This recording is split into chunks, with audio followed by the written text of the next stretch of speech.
ನಮಸ್ಕಾರ ವೀಕ್ಷಕರೇ, ನಾನು ರೇಷ್ಮಾ. ನೀವು ನೋಡ್ತಾ ಇದ್ದೀರಾ ಕರ್ನಾಟಕ ಪವರ್ ಟಿವಿ ನ್ಯೂಸ್. ಇದೀಗ ಈ ದಿನದ ಪ್ರಮುಖ ಹೆಡ್ಲೈನ್. ಜನವಿರೋಧಿ ಬಿಜೆಪಿ ಮತ್ತು ಕಾಂಗ್ರೆಸ್ ಪಕ್ಷಗಳನ್ನು ತಿರಸ್ಕರಿಸಿ ಕಮ್ಯುನಿಸ್ಟ್ ಪಕ್ಷಕ್ಕೆ ಬೆಂಬಲಿಸಿ.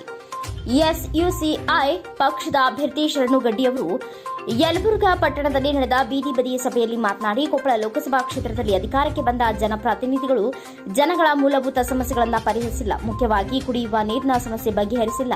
ಕೃಷಿಗೆ ಅವಶ್ಯಕತೆ ಇರುವ ಕೆರೆಗಳಿಗೆ ನದಿಯಿಂದ ನೀರು ತುಂಬಿಸುವ ಭರವಸೆ ಸುಳ್ಳಾಗಿದೆ.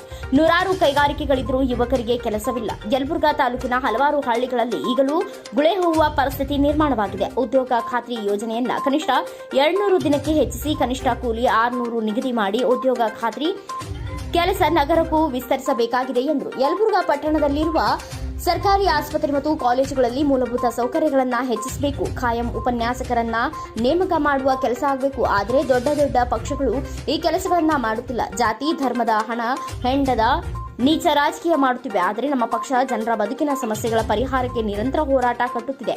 ಹಾಗಾಗಿ ನೀವು ನಮ್ಮ ಪಕ್ಷವನ್ನ ಬೆಂಬಲಿಸಬೇಕು. ಈ ಬಾರಿಯ ಚುನಾವಣೆಯಲ್ಲಿ ಆಟೋ ರಿಕ್ಷಾ ಗುರುತಿಗೆ ಮತ ನೀಡಬೇಕು ಎಂದು ವಿನಂತಿ ಮಾಡಿದರು. ಈ ಬೀದಿ ಬದಿ ಸಭೆಯಲ್ಲಿ ಎಸ್ಯುಸಿಐ ಪಕ್ಷದ ಮುಖಂಡರಾದ ಶರಣಪ್ಪ ಉದ್ಬಾ, ಸಿದ್ದಲಿಂಗಾರೆಡ್ಡಿ, ಶರಣು ಪಾಟೀಲ್, ರಮೇಶ್ ಶಾರದಾ ಗಡ್ಡಿ, ಮಂಜುಳಾ ಮಜ್ಗಿ, ಕಿರಣ್ ಬೆಂಗಳೂರು, ಮಲ್ಲಪ್ಪ ಮಾದಿನೂರು, ಕಾರ್ಮಿಕರಾದ ಸುರೇಶ್ ಗಡ್ಡಿ, ಪರಸಪ್ಪ ಗಡ್ಡಿ ಮುಂತಾದವರು ಭಾಗವಹಿಸಿದರು. ಒಂದು ಬೆಂಬಲ ಕಾನೂನು ಮಾಡಕ್ಕಾಗಿಲ್ಲ, ನಿಮಗೆ ಯುವಕರು ಕೆಲಸ ಕೊಡಕ್ಕಾಗಿಲ್ಲ, ಶಿಕ್ಷಣದ ಮಾರಾಟ ಇಟ್ಟಿದ್ದರು, ಆಸ್ಪತ್ರೆಗಳು ಇವತ್ತು ಖಾಸಗೀಕರಣ ಆಗಿದವ, ಹಾಗಾಗಲೇ ಹೆಣ್ಣು ಮಕ್ಕಳ ಮೇಲೆ ದೌರ್ಜನ್ಯಗಳು, ಕೊಲೆಗಳು, ಅಪರಾಧಗಳು ನೋಡ್ತಾ ಇದ್ವಿ. ಹಾಗಾದ್ರೆ ಸ್ನೇಹಿತರೆ, ನೀವು ಕೊಟ್ಟಿರ್ತಕ್ಕಂಥ ಭರವಸೆಗಳು ಏನಾದವು? ನೀವು ಕೊಟ್ಟಿರ್ತಕ್ಕಂಥ ಆಶ್ವಾಸನೆಗಳೇನಾದವು? ಇವತ್ತು ಬಿಜೆಪಿಗೆ ಟೀಕೆ ಮಾಡಿದ್ರೆ ಕಾಂಗ್ರೆಸ್ ಈ ದೇಶ 65 ವರ್ಷ ಆಡಿದ್ರು, ಅವರ ಭ್ರಷ್ಟಾಚಾರದಿಂದ ದೇಶ ಮಲಗಿದೆ, ನಮಗೆ ಇನ್ನೂ ಸಮಯ ಕೊಡ್ರಿ ಅಂತ ಕೇಳ್ತಾರ. ಹಾಗಾದ್ರೆ ಇಷ್ಟು 10 ವರ್ಷಗಳಲ್ಲಿ ನಿಮಗೆ ಸಮಯ ಕೊಟ್ಟಿಲ್ಲ. ನೀವು ಅಧಿಕಾರದಲ್ಲಿದ್ದರೆ ಏನ್ ಮಾಡಿದಿರಿ?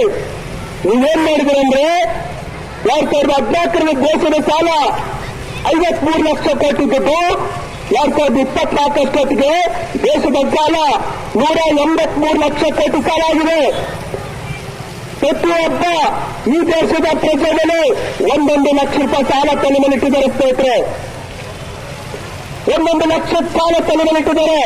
ಇನ್ನೊಂದು ಕಡೆಗೆ ದೇಶದ ದೊಡ್ಡ ದೊಡ್ಡ ಶ್ರೀಮಂತರ ಸಾಲ 14 ಲಕ್ಷ ಕೋಟಿ ಸಾಲ ಮನ್ನಾ ಮಾಡಿದಾರ. ಈ ದೇಶದ ದೊಡ್ಡ ಶ್ರೀಮಂತರು ಬ್ಯಾಂಕ್ಗಳಿಂದ ಸಾಲ ತಗೊಂಡು ದೇಶ ಬಿಟ್ಟು ಹೊರಗಿದಾರ.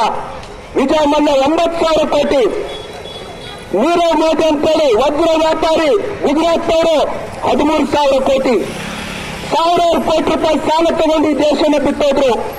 ಸ್ನೇಹಿತರೆ, ಹಾಗಾದ್ರೆ ಕಳ್ಳರನ್ನ ದೇಶ ಬಿಟ್ಟು ಕಳಿಸೋದು, ಕಳ್ಳರನ್ನ ಇಡ್ತಿ ಅಂತೇಳಿ ಇವತ್ತು ದೇಶದ ಜನಗಳ ಮೇಲೆ ಟೀಕೆ ಮಾಡ್ತದ. ಸ್ನೇಹಿತರೆ, ನೀವು ಯಾರ ಪರವಾಗಿದ್ದೀರಿ ಅಂತ ಕೇಳಬೇಕು. ಇವತ್ತು ಕಾಂಗ್ರೆಸ್ ಬೇಜಾರಾತ ಬಿಜೆಪಿ ವೋಟ್ ಹಾಕೋದು, ಬಿಜೆಪಿ ಬೇಜಾರಾತ ಕಾಂಗ್ರೆಸ್ ವೋಟ್ ಹಾಕೋದು. ಹಾಗಾದ್ರೆ ಕಾಂಗ್ರೆಸ್ ಬಿಜೆಪಿ ದೇಶ ಮಾಡಿದಾರ, ಆದ್ರೆ ಸಮಸ್ಯೆ ಸಾಲ ಆಗಿಲ್ಲ, ಸಮಸ್ಯೆಗಳು ಬಗೆಹರಿಸಿಲ್ಲ ಅಂತಂದ್ರೆ ಆ ಜನಗಳ ಮುಂದಿರ್ತಕ್ಕಂಥ ಪರ್ಯಾಯ ಏನು? ಅಲ್ಲಿ ಎಸ್ಯುಸಿ ಕಮ್ಯುನಿಸ್ಟ್ ಪಕ್ಷ ಜನಗಳಲ್ಲಿ ಮನವಿ ಮಾಡ್ಕೊಳ್ಳೋದೇನಂತಂದ್ರೆ, ಈ ಪಕ್ಷಗಳ ಅಧಿಕಾರಕ್ಕೆ ಬರೋದು ಶ್ರೀಮಂತರು ಸೇವೆ ಮಾಡಕ್ಕೆ, ಬಂಡವಾಳ ಶಾಹಿಗಳನ್ನ ಕಾಪಾಡಕ್ಕೆ. ಯಾಕೆ ಅವ್ರ ಪರವಾಗಿ ನೀತಿಗಳು ತರ್ತಾರ? ಯಾಕೆ ತರ್ತಾರಂದ್ರೆ, ಎಲೆಕ್ಷನ್ ಸಂದರ್ಭಗಳಲ್ಲಿ ಈ ದೊಡ್ಡ ದೊಡ್ಡ ಕಾರ್ಪೊರೇಟ್ ಮನೆತನಗಳು, ದೊಡ್ಡ ದೊಡ್ಡ ಶ್ರೀಮಂತರು ಈ ಪಕ್ಷಗಳಿಗೆ ದೇಣಿಗೆ ಕೊಡ್ತಾರೆ. ಎಲೆಕ್ಟ್ರಾನ್ ಬಾಂಡ್ ಮೂಲಕ ಈ ಪಕ್ಷಗಳು ದೇಣಿಗೆ ತಗೊಂಡಿದ್ದಾವ.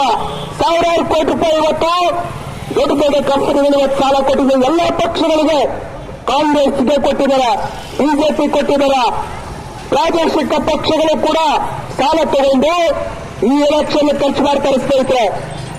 ಹಾಗಾಗಿ ನಾವು ಅರ್ಥ ಮಾಡ್ಕೋಬೇಕು, ಇವತ್ತು ದೇಶದ ಪರಿಸ್ಥಿತಿ ಏನಾಗ್ತಾ ಇದೆ, ಹಸುವಿನ ಸೂಚ್ಯಂಕ ಏನಿದೆ, ರೈತರು ಕೊಟ್ಟಿರ್ತಕ್ಕಂಥ ಸಾಲ ಮನ್ನಾ, ಬೆಂಬಲ ಕಾನೂನ ಏನ್ ಮಾಡಿದ್ರು?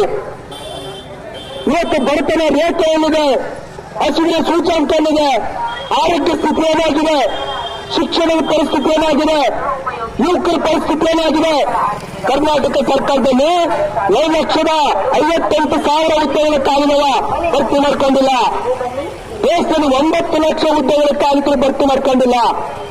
ಹಾಗಾಗಿ ಯಾವ ಯುವಕರು ಕೊಟ್ಟಿರ್ತಕ್ಕಂಥ ಭರವಸೆ ಈಡೇರಿಸಿಲ್ಲ, ರೈತರು ಕೊಟ್ಟಿರ್ತಕ್ಕಂಥ ಭರವಸೆ ಈಡೇರಿಸಿಲ್ಲ.